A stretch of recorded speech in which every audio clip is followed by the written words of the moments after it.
हत्या के 12 घंटे के अंदर पुलिस ने इस पूरी मर्डर मिस्ट्री को सॉल्व कर लिया है।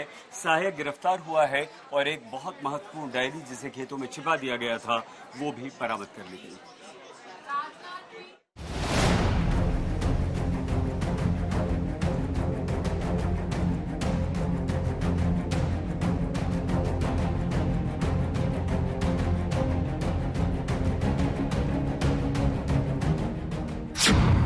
डीजी जेल की हत्या की गुत्थी सुलझी।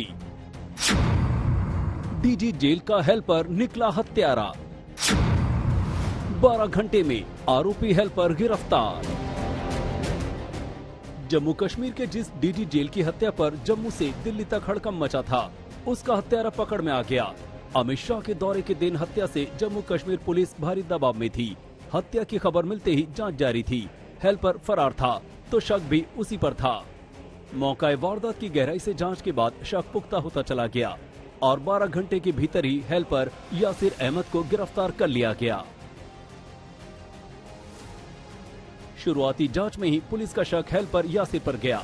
पुलिस को मिले सीसीटीवी फुटेज पर भी यासिर अहमद उसी घर से भागता दिखा। हत्या के वक्त सिर्फ यासिर ही डीजी के साथ था।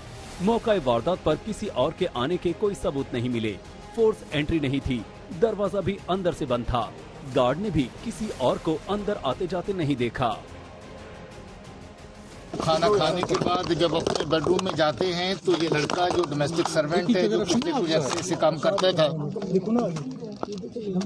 वो कहीं पाँव में कोई थोड़ी उनकी चोट थी और पाँव को मरहम लगाने के लिए उस वक्त अंदर था और अचानक उसने कुंडी लगा के उनके ऊपर हमला किया और बार बार उसमें जो है वो शार्प एज्ड वेपन के साथ उनके ऊपर अटैक किया।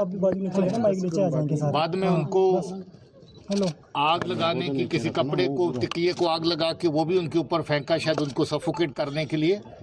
घर के लोगों ने बहुत कोशिश करी, दरवाजा अंदर से बंद था, इन्होंने बार बार उसको तोड़ करके अंदर जाने की कोशिश करी, मगर तब तक मुझे लगता है कि जख्मों की ताब न लाते हुए उनकी डेथ हो गई। यासिर के कमरे से मिली डायरी ने पुलिस के शक को और गहरा कर दिया। डायरी में हिंदी और अंग्रेजी में काफी कुछ शब्द लिखे मिले। कुछ अजीबोगरीब लाइनें भी हैं। कुछ शब्दों में वो जिंदगी से परेशान दिखता है, मौत की बात करता है। डायरी की कुछ लाइनें हैं, जिंदगी तो बस तकलीफ देती है, सुकून तो अब मौत ही देगी।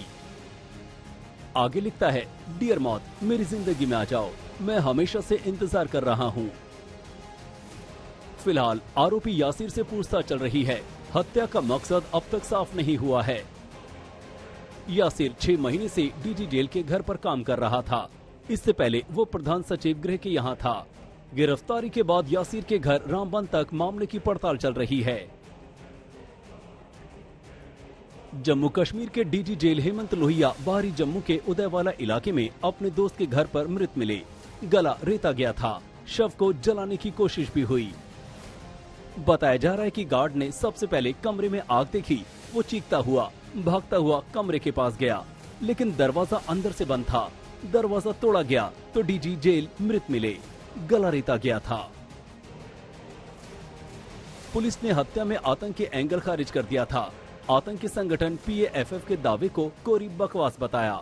हत्या के कुछ घंटे बाद ही आतंकी संगठन PAFF ने हत्या की जिम्मेदारी लेकर खलबली मचा दी थी।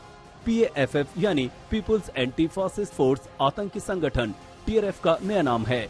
आतंकी संगठन ने डीजी जेल की हत्या की जिम्मेदारी लेते हुए कहा, हमारी स्पेशल स्क्वाड ने उदयवाला में डीजी जेल HK लोहिया की हत्या की है। हिंदुवादी शासन और उसके सहयोगियों को चेतावनी देने के लिए हाई प्रोफाइल ऑपरेशन की ये शुरुआत है।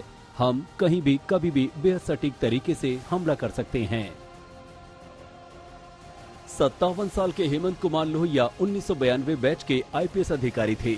अगस्त में ही उनकी तैनाती डीजी जेल पद पर हुई थी। दोस्त के घर में उनकी हत्या ने कई सवाल खड़े कर दिए हैं। मसलन हत्या क्यों की गई? हत्या के पीछे हेल्पर ही था या आतंकी या कोई है, या फिर डीजी जेल के हेल्पर ही आतंकियों का मोहरा था? श्रीनगर से अशरफ वानी के साथ सुनील जी भट्ट, जम्मू, आज तक।